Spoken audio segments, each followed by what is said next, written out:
We can't expect to have all good thoughts when we're still in the flesh. Unless, we completely surrender ourselves to the Father's Spirit. We're going to have some thoughts every now and then. But that's the challenge. To kill those evil thoughts and to nourish the good ones. And it's simple. Last night I was reading something that's saying the teachings of the Father are difficult to comprehend. And there is some truth in that. That's why we have teachers and pastors and evangelists and apostles to tell us how to do things and how the Father wants us to break it down.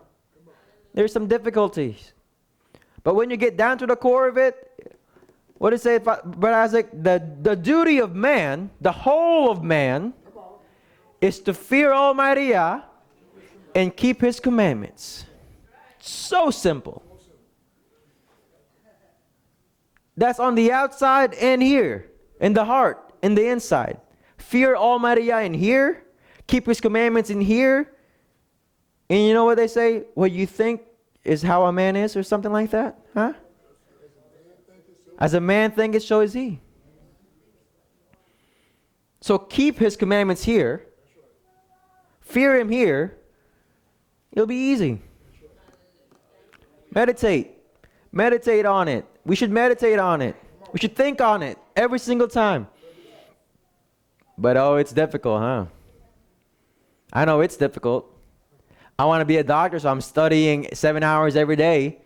And it's hard to keep my mind on Father Yah. It's hard. Sometimes I just want to sit down and watch TV. It's hard. But there's a reason the Master said, take up my burdens, for my burdens are light. For it truly is light. And maybe I don't have to explain it, but I'm going to say it anyway. Because if we are split in the middle between sinning and doing righteous things, if we keep being split in the middle, we're dividing our strength in two. So not only are we divided, we're carrying two burdens at the same time.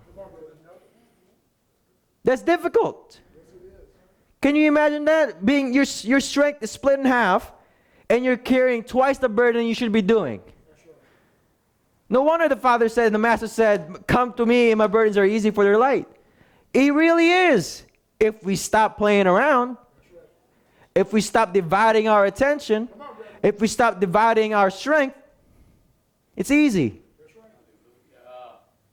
But stopping doing something is just as hard as doing something. Right? Stopping ourselves from doing this bad thing is just as hard from doing this right thing. That's why if we commit ourselves to the Father, if we give our all to Him, then it will be easy. But then again, we have to make that choice. In Hebrews 6, verse 10. Actually, you know what? Let's go back a little bit. Go to Proverbs 18:20. Sorry, Father. Proverbs 18:20. I wanted to skip this verse, but the Father said, nah, you put it there. You better say it. Proverbs 18, verse 20. Let the Father have His way, huh? Yeah, I told my dad I'll be quick today, but are we there yet? Yep. Hallelujah. A man's stomach is satisfied from the fruit of his mouth. He is satisfied with the increase of his lips. How many of us here like to hear ourselves talk? Just me? Oh man, I feel so left out, huh? Thanks, Pops. No, we love to hear ourselves talk, right? We love to see the good things that we've done with our little hands. Huh? You know, when you wash your white, new, big-hipped lady, Brother Isaac. When you wash that new dually, you wash it and it looks so clean and got a new wax and the tires are shiny. Boy, you thought you did something, huh?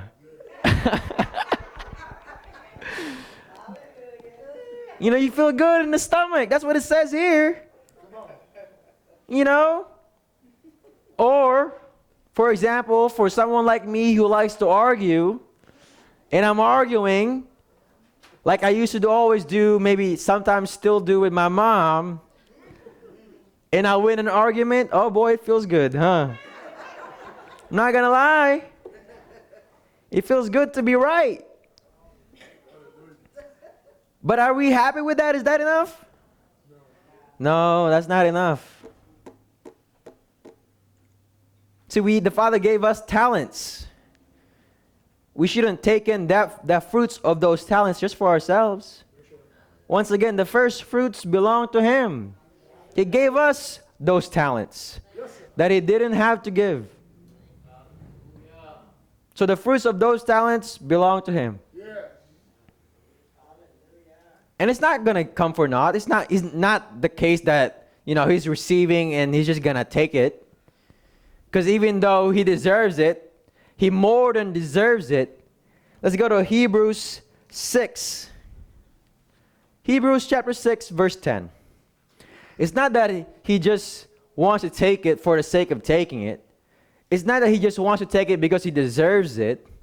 No, the Father is so loving, is so kind, is so righteous, that despite the fact that He deserves all our first fruits and all our fruits, our first times and all our times, what does it say here? For Elohim is not unrighteous to forget your work and labor of love which you have shown towards His name. Now there we go again, His name. Why is that so important? Why couldn't it just say that love you have shown toward Him? No, but it said toward His name. Is that only on my Bible? No. In that you have attended to the set apart ones and still attend. That means one another. Hallelujah. Sharing in labor of love for His name's sake. When everything that we do is done for His name, then He won't forget it. Oh, but isn't there some people that said, oh, Father, but I did this in your name. I did that in your name. But what does the Father say? Depart from me, you workers of iniquity. I did not know you and I never knew you. Because in all our works of righteousness that we do for His name, one thing always has to be present. And what is it, COI? What? Sorry? The one thing that always has to be present in all our righteous work, what is it? Love. Not self, Mr. Dante. I'm going to have to call you out. I mean, the word says, call out your brothers, right? First, in private. Well, I can't do that right now. And then second, amongst the brothers. And then maybe in third, in the congregation, right? I went right to the third steps, Pops. I'm sorry. Love has to be there. We can't boast about our own works. And saying, oh, we did that in your name. No, shame on us. Every right thing, every righteous thing we do, for His name's sake, we have to do it in love. Always in love. We always have to keep that in check. Am I doing this out of love? Or am I doing this because I feel like I had to?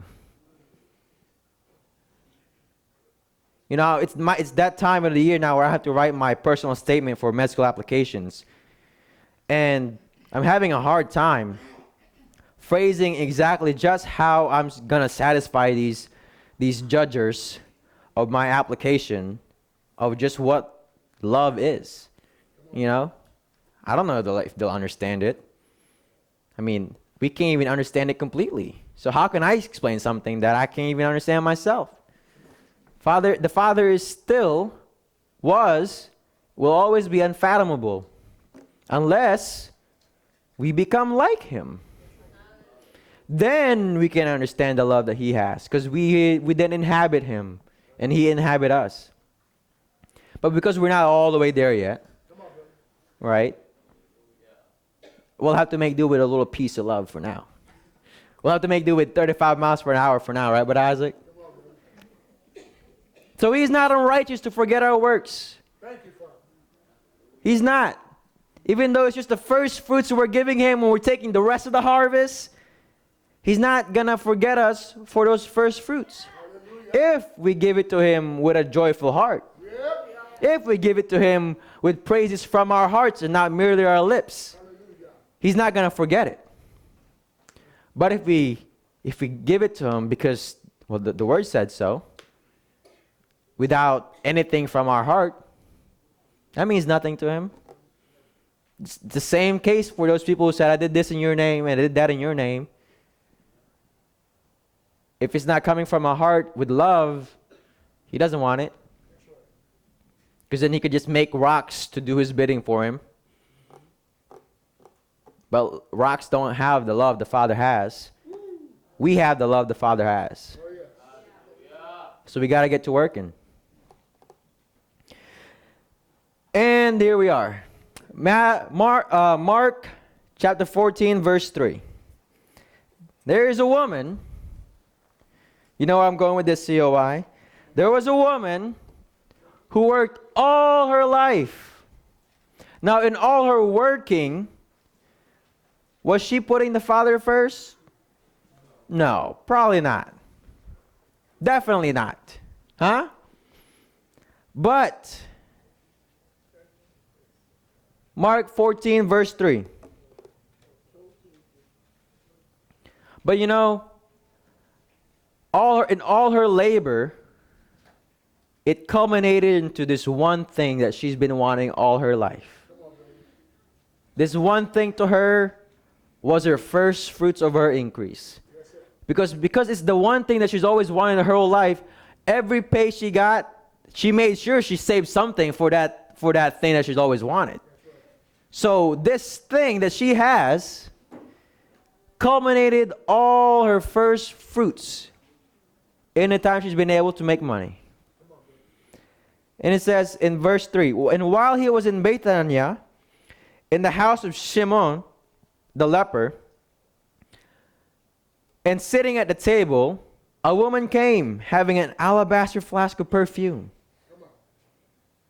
genuine nard.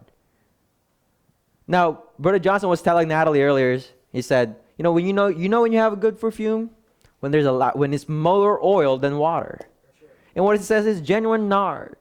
It's oil. It's all oil. And so it follows, it's very costly. Very expensive. And breaking the flask, she poured it on his head. But there were some who were displeased among themselves and said, why waste this perfume? Why? You worked all your life for this. It's so expensive. It culminated all your first fruits, and you're breaking it open to leave nothing out. Why? For it could have been sold for more than 300 denarii and given to the poor. And they scolded her. Now, there's a woman. She worked all her life, saved up her first fruits for this one thing, and these men are telling her how to handle her first fruits. Now, what is that? Huh? What kind of pride is that? So what did the Father say? What did Yeshua say? Leave her alone. Why do you trouble her? She has done a good work for me. Hallelujah. And she did. From Proverbs chapter 3, verse 9, she took the first fruits of her increase. She culminated it. She summed it up. Poured all her heart into that box. She broke it open, esteemed the Son, and in turn, esteemed the Father. So, our lives, even though we're giving some of our first fruits now, our lives are still culminating. It's still building up the first fruits of our increase. And there will come a time,